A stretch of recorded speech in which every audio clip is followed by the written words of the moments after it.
Yes, we are. We are live. Thank you for coming today to Helping the Brave. It's Amy T. Meyer and my co-host, Ed Parcaut. It's been a while. I've been gone for a while.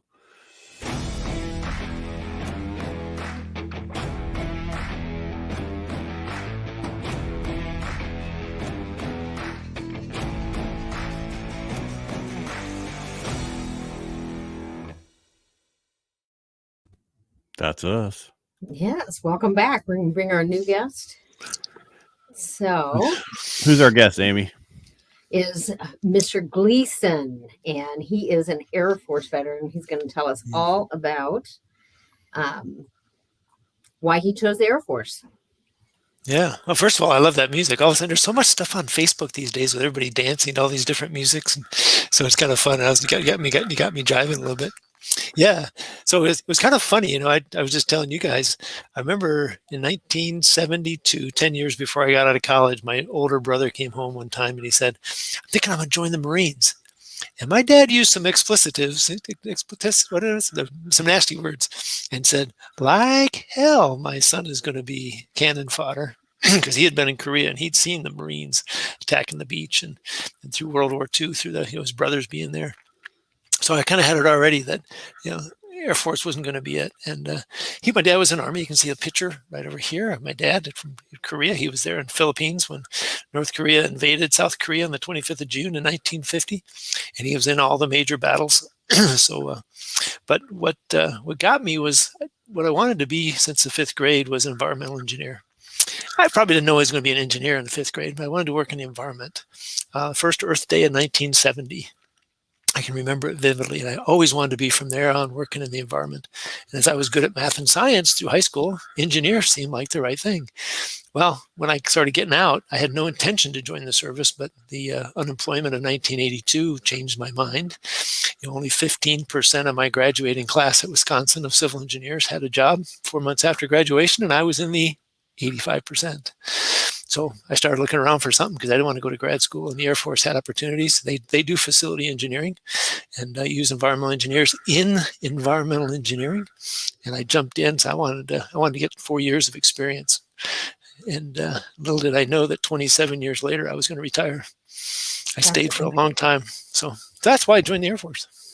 So did they guarantee your job? Because that's back then. I mean, so it's different at different times. It's a great question. Amy, can you get close to your mic? That's a great question because my father-in-law was in the Air Guard in Wisconsin, and he said one thing: you make sure on your application to join the Air Force that they specify your MOS. You're very clear that you're going to be a civil engineer officer 5525, and I did. In fact, the recruiter's like, "Oh, we don't have to do that," and I said, "No, it ain't going to happen unless you specify." So he did. And I knew several people in my officer training school class, OTS, that did not have that, and they got put in all kinds of other stuff. So I was glad I did. Thank God for my father-in-law. Yeah, not only enlisted have that problem, I guess officers have that too. So yep. Because a lot of times they tell you, oh, don't pick your thing. You can just go in at this and try all the different jobs. And you're like, I will hate my life if I do that. You need to know, guarantee. And that's why my son picked the Army.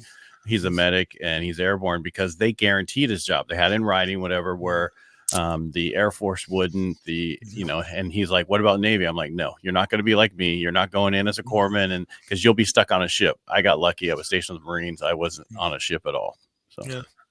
And I think that actually works. Now it works for the Air Force, right? They get to put people where they need them. From a corporate perspective, that's good for us, the individuals, especially when you start coming out 20, 15, 20, 30 years later. You've never got to pick what you want to be. You just did what they told you to do. And all of a sudden I find when you start talking to people and saying, so what do you want to do when you transition? The eyes just kind of light up and I'm like, I really don't know. I'm just lost. And they've never had to do that before.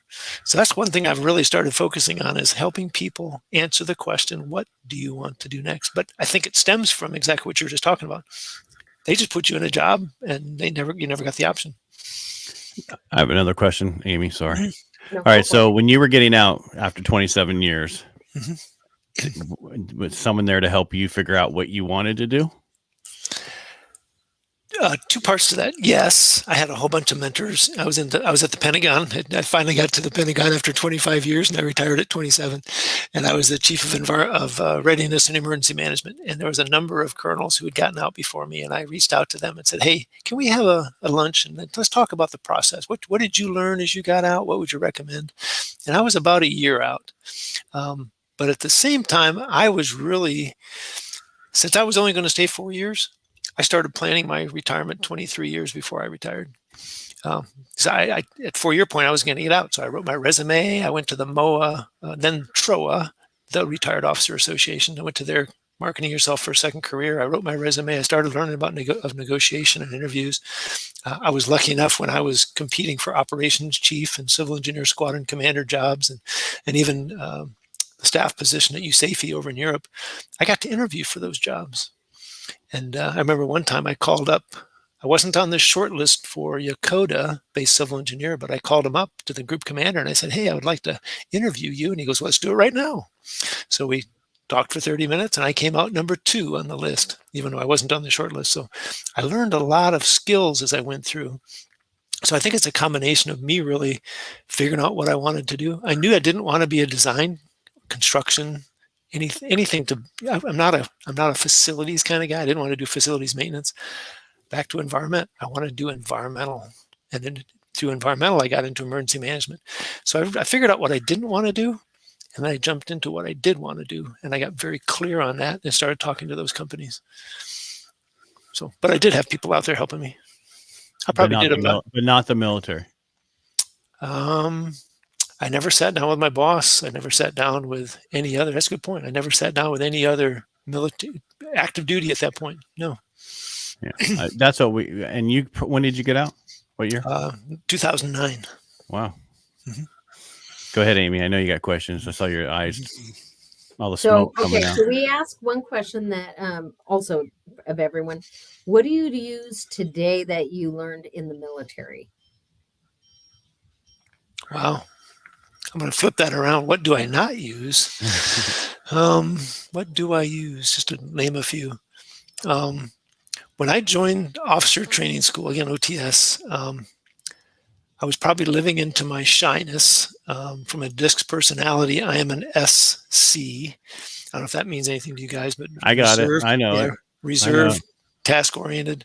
I have become more people-oriented over time. I've become more outgoing. More of my I style is coming out. So what I learned in the Air Force was networking. I use that a lot. I love a story. When I was a first lieutenant, when a second lieutenant, I had been the combined federal campaign project officer for the squadron. Okay. And a year later, I'm thinking, I'm free. I don't have to do that.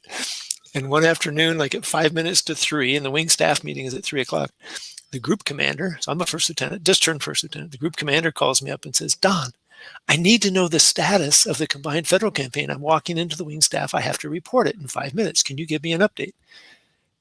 And I just stared at the floor. I'm like, uh-oh, I never got the letter. Nobody told me. And this is before computers. This is before cell phones. This is before all that stuff, email. And I said, "I'm sorry, sir. I didn't know that I was the POC." And he starts laughing. He says, "Don't worry about it." He says, "We forgot to appoint somebody. It's not that you missed out, so don't take that." He says, "But I need you.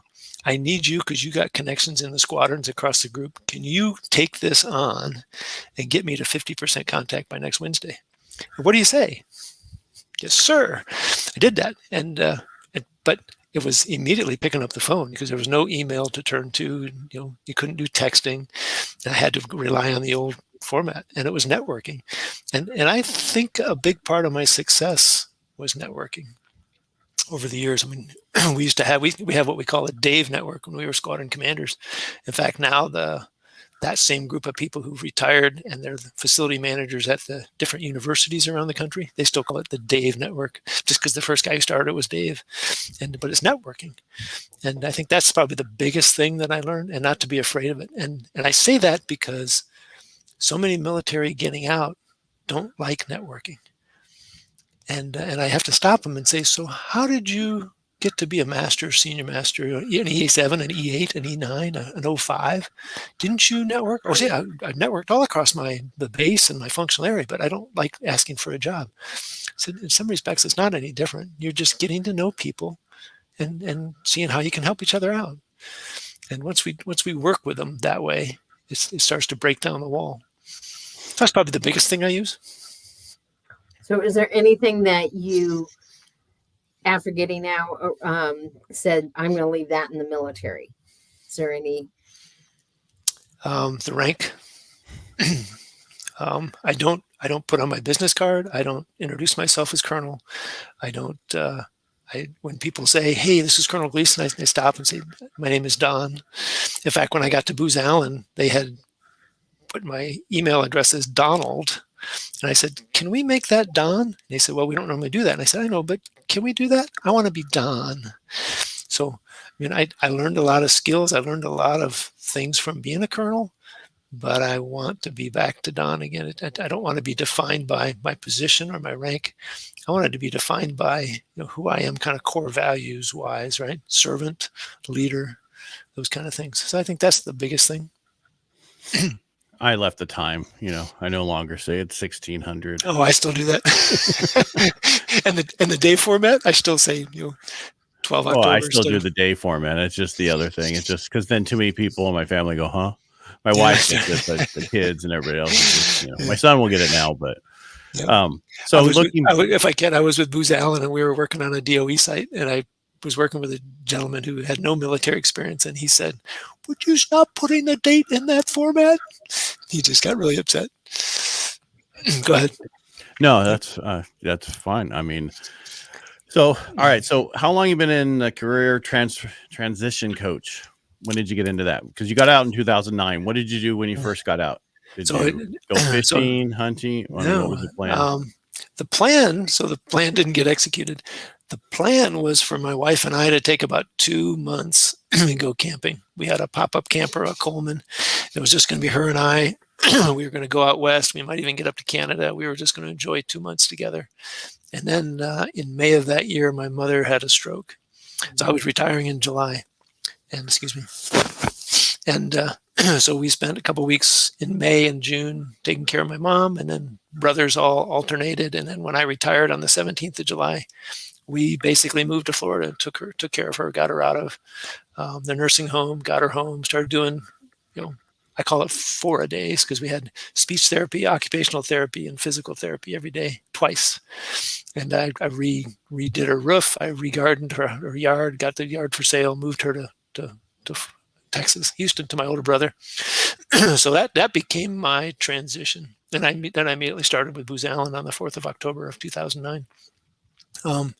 Again, they allowed me to do environmental, so I was really excited to get into that. And how long did you do that? So 9 years, almost 9 years. So I did environmental about 4 or 5 years. Started work for the Air Force Global Strike Command up in Shreveport, Louisiana, Bossier City. We, as they were standing up Global Strike Command, we got in. I knew the civil engineer at the time. He and I were beer drinking buddies from Germany, Civil Engineering Squadron. So I went up and talked to him, and we won some contracts. And then we won contracts in Florida with the Emergency Management Program. A Chief Master Sergeant who worked for me in Germany was leading that. And we went over and sat down, and I knew what he was looking for. So we wrote the proposal and won that work. And then when all that was going away in 2014, I jumped on a Department of Energy task order. It was a contract to achieve $3 billion worth of cost savings over 10 years. And we had to come up with a strategy. So I became one of the top leaders on that. But then after 4 years of traveling every week, I said, enough of that. I didn't get married to be apart from my wife. It was almost like a deployment. I'd come home every Friday night. I'd be gone off every Sunday afternoon. So I spent a lot of weekends. I expected to be home. I got stranded due to aircraft weather, aircraft maintenance problems, and just said enough of that. So in 2015, so I retired in 2009. In 2015, I joined the John Maxwell team. I always knew I liked facilitating and I liked training, and I had done some of that as an environmental guy in the Air Force. And I saw an opportunity on Thanksgiving of 2014 to join the team. And their program coordinator called me and we talked for an hour because I was walking. That was on Saturday. And a month later, I joined the team and got certified the next August, and just loved that community. I loved the training, the mentoring that they give us. So in 2017, I started stepping away from the DOE job. In 2018, I left Booz Allen and started my own company, and then have been doing various coaching, training, speaking opportunities in different places, and I'm trying to continue to increase that. But what was interesting, that whole time I was doing that, so you talk career transition coach, I kept being pulled into helping military in transition. And I kept trying to figure out how to monetize it. How can I make this work for me? As I wasn't ready just to retire and just volunteer yet, but I couldn't figure it out. So I'd walk away from it, and then God would pull me back into it. And I'd walk away from it, and God would pull me back into it. And I was figuring, okay. So I was actually in Florida one time at the John Maxwell conference, and in the middle of the afternoon, I went to the pool and I sat down with a little steno pad and I said, we're going to figure this out. Who's my target audience? And I couldn't figure it out. And I was like, there's something here. And then in December of 19, we were sitting at I don't know if you've heard of Centurion Military Alliance, great program. They were here in San Antonio, and the CEO was talking to the folks in transition, and she said, don't transition alone. And my partner and I looked at each other and said, how do they not transition alone? Military is built to be a team game all the way to the end, and it's an individual sport. Why do we do that? And we said, what if we leverage the mastermind concept, built teams of 10 people together, get to know each other for 6 months, meeting every other week? What if we did that? How would that help them? And we sat down with the idea chalkboard in January. We started a beta test in February, and we started for real in March, and been building it ever since. And we've got building it only during COVID then, really? Really, yeah, exactly. As soon as we got it started, they went, and we built it to be on Zoom. I had led it's like a Toastmaster. I had led a speakers club the year before. And the problem in San Antonio, if traffic in the morning, traffic in the evening, it's such a big city. If people try to drive to where I'm at, it's 30 to 45 minutes to get there, 30 to 45 minutes back plus the hour. They couldn't come because they couldn't take that much time. So we said, let's build it to be using Zoom. And we started, and then boom, COVID hit, and it just worked out great. And we've got people in the program from California to Florida, from Washington to DC. We've had some people from Hawaii. So it really worked out. That concept worked really well. How do people find you? It's starting to get good by word of mouth now. It's been a challenge. We were part of the LinkedIn Mill City here in San Antonio. Great networking program. 2 individuals who are both military got out, saw the need. They're now recruiters with Amazon Web Services, and one of them just moved. I think it was Lockheed Martin, but I think he just moved. But they're great people. So we got out to all the networking events, and even when we were virtual, we were meeting people and inviting them to join us. We volunteered with places like CMA and others, transition events, to meet people, and invited them and said, hey, if this would work for you, come join us, see what you think. We are big on networking. Go back to the networking piece, right? We're big networkers on LinkedIn, posting, getting people to comment, establishing relationships, and then asking the question, so what's next for you in your career? A bunch of people, because of that, they start seeing my name out there. They start connecting with me, which is always interesting. They send me a note to connect, and I accept it, and I say, hey, honored to connect. And I wait a day or two, and they don't say anything. So I write a note back. I said, so I'm looking at your profile. Tell me what's next for you. And then all of a sudden it starts, hey, I'm about ready to transition, looking for some help. Hey, let's talk. And I don't jump right into inviting them. I jump into, how can I help you? Establish a relationship, find out what's going on with them. And then if it works, we invite them in. We had a gentleman this afternoon I talked to. He said, I'm so busy. I got a full-time job. I'm going to school. I'm getting 4 certifications. My wife wants more time. I don't have time to join you. And I hadn't even asked him yet, but he had heard about it. And I said, that's okay. Let's just figure out how we can help you from here. Maybe you're not fit for the program, but maybe we can still help you. I got a lot of connections, and it's just about serving. Is the program, is it volunteer, or is there a cost to it? It's complimentary. There's no fee that the military member pays. It's all paid through by donations, fundraising through corporations and individuals. And we're just, now that we're 18 months, we're getting the results to really be able to prove the value. In fact, I just opened up, I sent a note to a gentleman I hadn't talked to in 3 or 4 years. We're doing a fundraiser at Neaters, which is a little cafe on the day after Veterans Day. And he wrote me a note today and says, "I'm sorry, I can't be there that day, but tell me how I can send you a donation." So we're trying to connect with those people who are interested in the military community, who want to help. They see the need. He's retired military, Army, I think Lieutenant Colonel, I think. No, there's So, a huge need out there. Oh, sorry, Amy. There's a huge need out there for this. I mean, what's your target audience? Is it just veterans? I mean, people getting, or is it officers and NCOs, or I mean, retiring people? What is your target? So we'll take any service, any rank, anybody who's transitioning out. And for us, it doesn't even matter if you transitioned 40 years ago. We had one gentleman in Florida who transitioned. He was 65, transitioned 40 years ago. And he said, "Can I qualify?" And I said, "You bet you do." So it's pretty wide open. Now, 98% of the people we have are Army and Air Force, senior NCOs, E7 to E9, and officers 04 to 06. We've only had a couple captains and maybe one staff sergeant. So I think that's who we're resonating with. Okay. I do feel like there is, and I don't know whether the cog is on the individual side or on the program side, but junior enlisted, at least, I feel, are not valued, or, like they're Being served?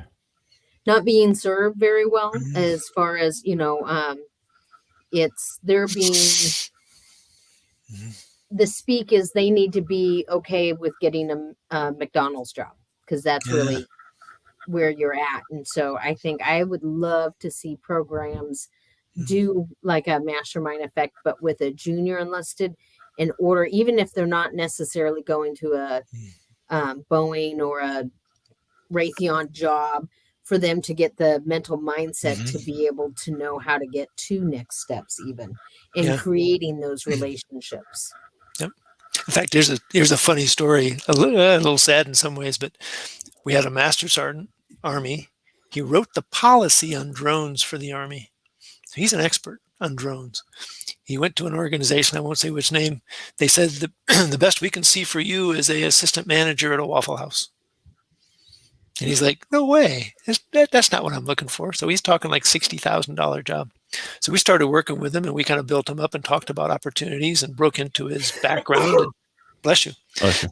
And we started getting him focused in on what, it could be drones. It could be some other things. He got his PMP, I think, Project Management Professional Certification, and started thinking about program manager. He got into SkillBridge, into Jacobs. Now, they didn't use his drone background, and he realized as he was doing some other things, he said, "I really like that drone thing." So another small company reached out to him, and guess what? He's now making twice what he would have made at the Waffle House. Happy as could be, just loving it and doing drone stuff. So that's a great success story for us of how we were able to work with him.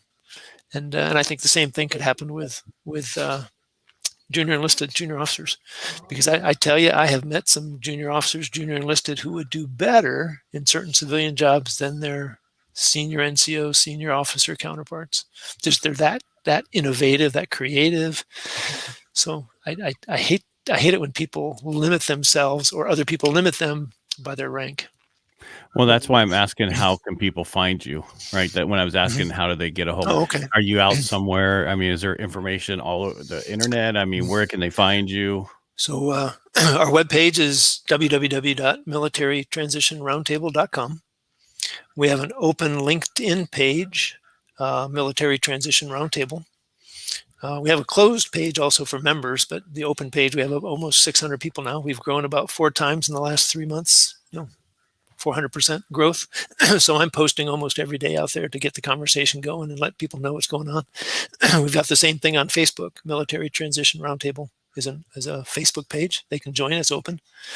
So, and then we can give you my contact information, Don at militarytransitionroundtable.com. Send me a note. Military Transition Roundtable. Roundtable. Right. Yep. Yeah. So there's several different ways. Is that what you're thinking of? Well, I'm putting it. I'm trying to type. I'm not the fast typer. Did There I you go. spell that wrong? You did it right. And ignore the capital letters when you put it on the internet. Oh, I always do it that way because it's too long to read without capital letters. So That's a good point.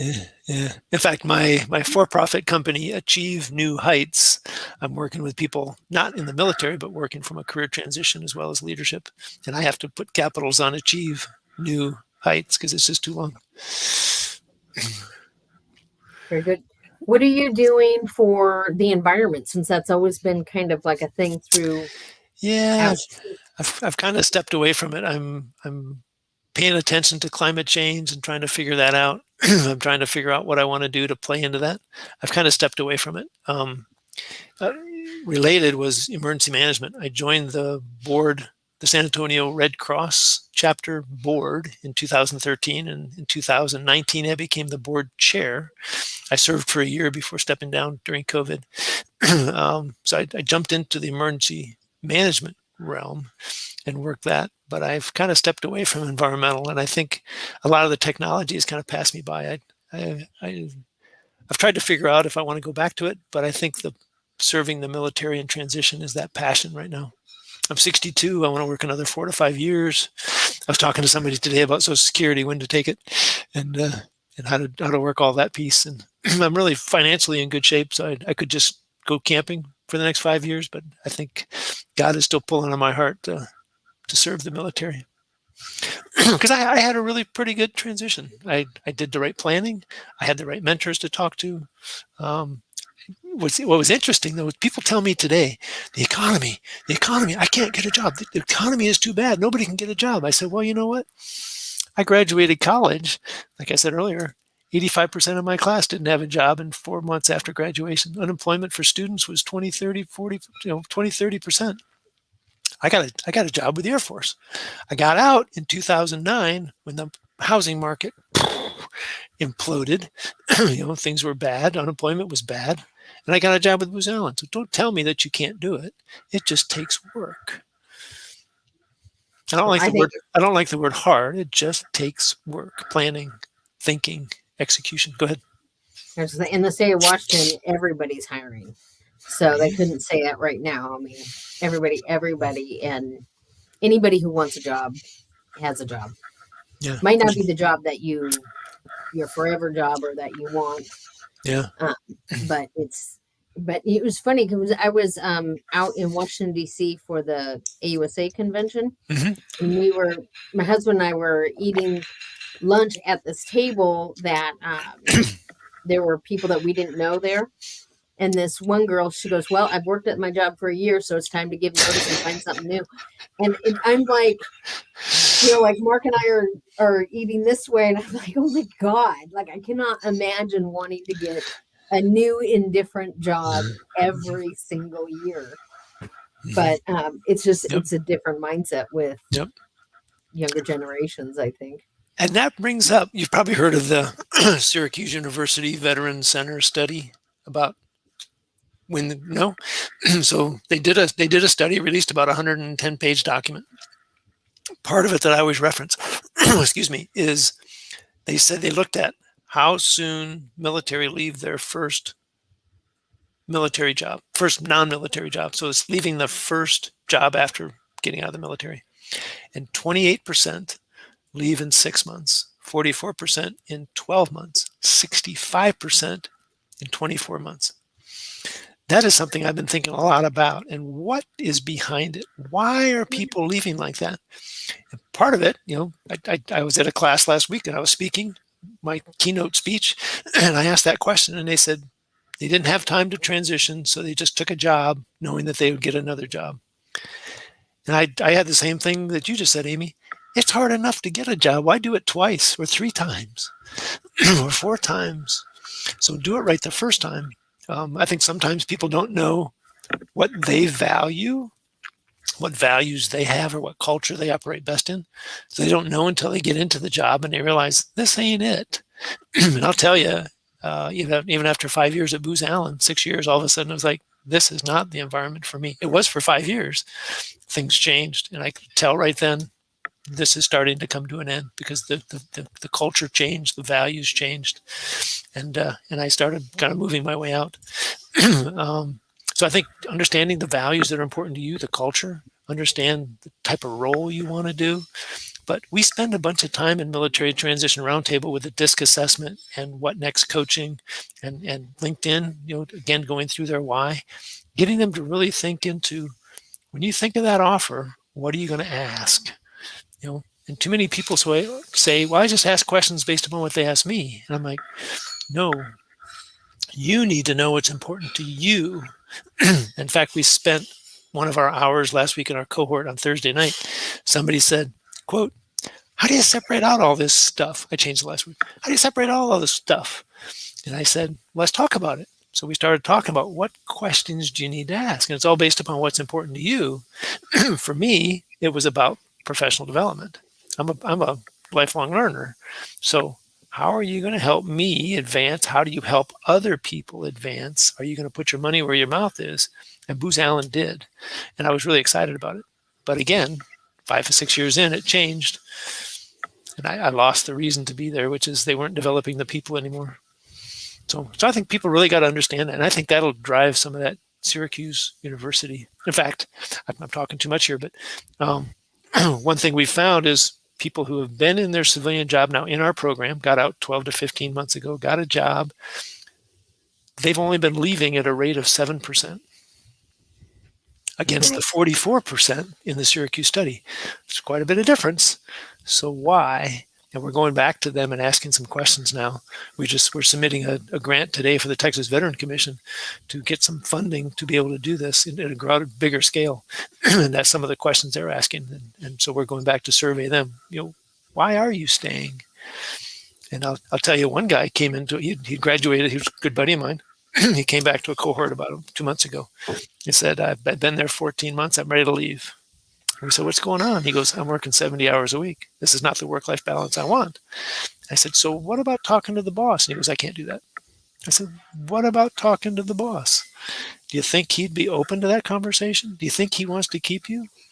And we talked for about 20, 30 minutes. And he said, yeah, I'm going to talk to the boss tomorrow. Well, guess what? The boss said, we're going to get it down to 50 hours a week because I don't want to lose you. And I'll try to give even lower than that. So now he's staying again. So it's walking through those issues. And that's what the mastermind concept does. Is it brings 8 to 10 people to talk those issues and use the knowledge and experience. So I'm really excited about where we're going, how we're helping people. And what I like about it is, I think one of the reasons that people leave is because when they first get out, there's nobody there helping them transition. So they take the first job that comes up. They don't know any better. So that's what Amy's point is. We need more people like you helping more vets as they transition out all the way through the ranks, all the way different services everywhere, so that we need to get more information for people to get out there to find you and find more people like you, because it's important to know how to transition. I transitioned out. I had my bachelor's. I was finishing my master's. It was a little different for me, but I'm not the normal person. So, I mean, it's different. There is, like you were saying about jobs, there's 10 million jobs available right now out there. That's the most we've ever had. And 4 million people quit in August, the retail sector and all this other stuff because they didn't want to deal with it. There's so many jobs available out there. And if you don't like your job, yes, please go get a different job. But you need to know what you want to do before you take a job. And you need to work on this a year before you get out. And a lot of people don't. Well, at least a year. At least a year. I agree 100%. Because some people are 2 years in their thing going, I'm going to re-enlist. And then one more year later, I'm not re-enlisting. I'm getting out of here. So, and here's another problem with the military. We've created this loyalty piece. So I went to the executive TAP the first time. I was about 3 years away from retirement. And I went. I never had a conversation with my wing commander. I was a group commander. Never had a conversation with my boss about getting out. But I did the TAP because they say you need to do it twice. I knew I was coming up on my end of time. Next thing I know, he said, I'm sitting in his office and he goes, I've had a number of people call and ask me about you and see about the next job. I told him you're retiring. I said, really? I was pissed. I was upset like I rarely get. I actually yelled at him. And I said, you had no right to assume. He goes, well, you went to TAP. I said, we tell people to go twice, 2 years, 3 years, 4 years out to be prepared. But what we've created, the genesis of the story is we've created a situation where people don't want to talk to their boss about their thinking about getting out, about transitioning, about retiring. They're afraid to, for what the stigma, well, you won't get promoted, you won't get the right job, you won't get whatever.